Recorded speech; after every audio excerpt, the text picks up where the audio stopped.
1200 hevosvoimaa. 16 sylinteriä. 4 turboa. Hinta. Noin 2 miljoonaa euroa.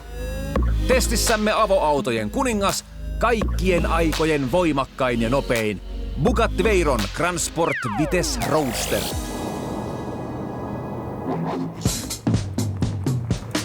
Nyt ensimmäinen fiilis, nyt kun tähän istahti. Niin. Tää ei enää tunnu autolta tai jotain ihan muuta. Onks tää niinku raketti vähän? Siis no kuuntelen äänet ensin. Niin on näin on. Missä on Kähe Ferrarin rähinät, rock and roll? Tähän sirisee ja suhisee kuin hävittäjä. Tää on aika tämmönen niinku sanotaan Audimainen tai Porschemainen tää ääni. Niin kun sä ajat Lambolla tai Ferrarilla, niin jung, se tulee sieltä aina. Oh! Se oli katapultti se. Täh? Se on siinä. Bugatin kohdalla olemme toistaiseksi puhuneet vain huikeista suoritusarvoista, mutta entäpä ympäristöarvot ja taloudellisuus? Vauhti ohoi! Tämä osa ei ole auton hellyttävin puoli. Yhdistetty kulutus on 23 ja kaupunkikulutus reilut 37 litraa 100 kilometrillä. Bugatti-brändi, sehän on Volkswagenin alla. Kyllä. Ja Volkswagenilla menee aika kovaa. Volkswagen menee tosi kovaa. Niillähän on niin mieletön, kun niillä on siis Bugatti, Bentley, Porsche, Lamborghini, sitten tulee Folkkarin, kaikki mitä heillä on mallistoa, niin mitä ne haluaa tehdä vaan, ne tekee. Ai, vajaan 2 tonnin painoinen neliveto nuolee kepeän makeasti mutkikkaat tienpätkät. Ja oltiipa värityksestä mitä mieltä tahansa, niin ainakin näille metsäteille sävyt sulautuvat täydellisesti.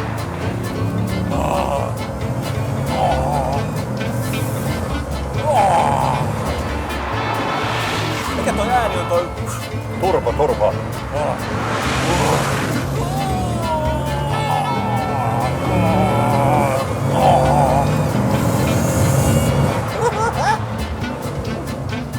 Ihan vihlas kepeksiä. Kyllä. Kyllä täytyy sanoa, että kun kaasu avaa, niin täytyy tietää mitä tehdään. Hei.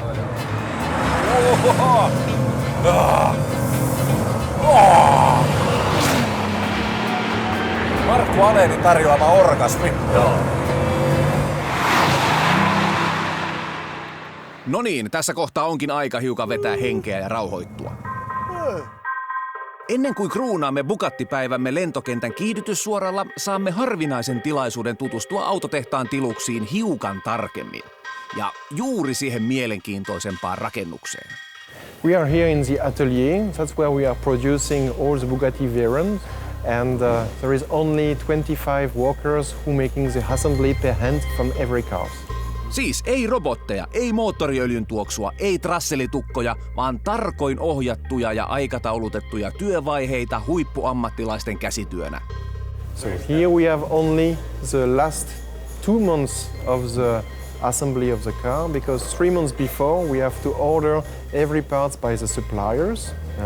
Because the monocoque is coming from Germany, the body parts are coming from Italy, the engine comes from Germany, the gearbox from England, all these parts coming from all Europe, here to Molsheim, and that's where we make the assembly within 2 months. Okay. But you have some cooperation with Finland? Yes, so the glass parts from the Veyron was produced in Finland. Kokoamisprosessi lähtee moottorista. Moottorit kasataan 6 työntekijän voimin. Yhden moottorin kokoamisessa menee aikaa viikko. Moottoritestien jälkeen teholaatikko saa kylkeensä vaihdelaatikon. Seuraavaksi edetään 5 päivää jokaisella linjastolla. Tässä valmistuu runko. Pala palalta runkoon rakennetaan hydrauliikka, jousitus, pakoputkisto ja niin edelleen. Sitten kootaan yhteen runko ja kori. Tässä työvaiheessa käsittelyssä muun muassa jarrut ja jäähdytysjärjestelmä. Tämä hyllystö on tarkasti suunniteltu. Yhden hyllyn osat vastaavat yhden auton tarpeistoa. Kun hyllystö on tyhjä, tietää, että työt linjalla on tehty. Telemetrian ja testikilometrien jälkeen maalia pintaan asiakkaan väritoivomuksen mukaisesti. Ja aivan viimeisenä auto tarkastetaan vielä valotunnelissa. 6 tunnissa havaitaan kyllä pienemmätkin epäkohdat.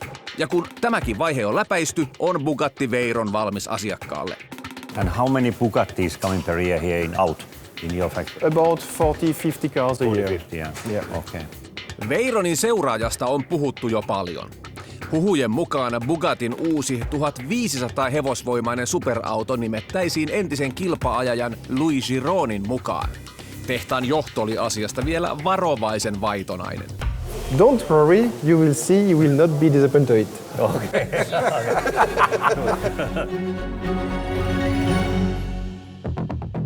Totuuden hetki on lähestynyt. Teknavin nopeusennätys 315,9 kilometriä tunnissa on kohta enää muisto. Bugattin testikuskin Andyn ylistyssanat houkuttelivat meitä tähän mielipuoliseen yritykseen. When you're going 300, the car is incredibly stable. When you get to 370, it's even more stable. It's the most amazing feeling. The aerodynamics of the car are such that the car is so stable. Onko vähän niin kuin näppien kylmää? Vatsassakin alkoi semmoinen pieni rutina. Ennätyslukemiin päästäksemme jouduimme matkaamaan Saksan puolelle Laarin lentokentälle. Käytössämme olevalla kiihdytyssuoralla on pituutta 2,4 kilometriä. Veyron. Veikko. Noniin, oot sä ready? Oo, mä. Ja nyt mentiin. Ensimmäiset 5 sekuntia räjäyttää jo tajunnan.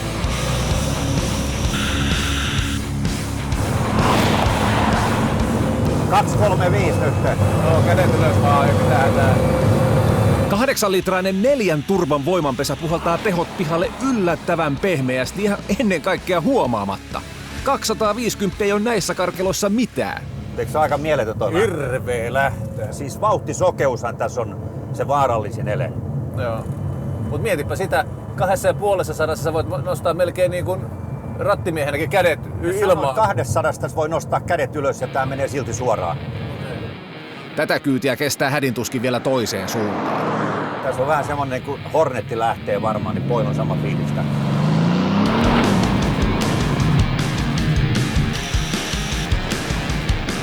Tässä joutuu painaa tota nappia, että saadaan täys teho päälle. Joo, 180.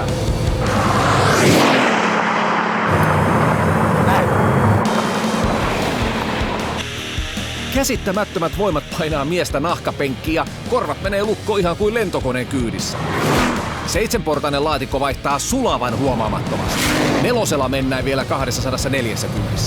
5 likimain 300. 300.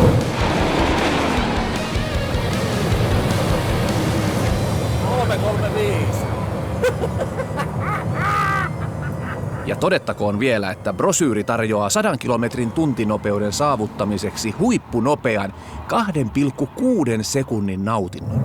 Kokeillaan uusi pohja.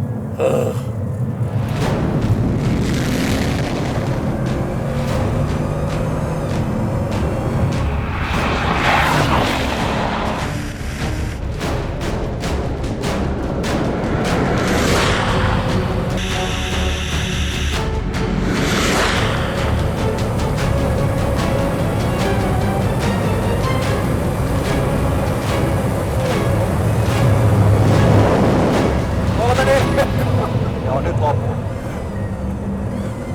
340. Nyt alkoi olla jo ilmekin katsomisen arvoinen. Paljon ollaan ajettu nopealla autolla, mutta kyllähän tää on tässä on potku aivan mielettömästi. Se mikä tässä tekee myös, että tää on niin turvallisen tuntunen, kun tää on 4 vetoa näillä tehoilla. Niin on. Se on 4 turboa, kun se syöttää. Se mikä meidän täytyy niin saada Bugatti jäälle. Se on mun iso dream, hei nyt.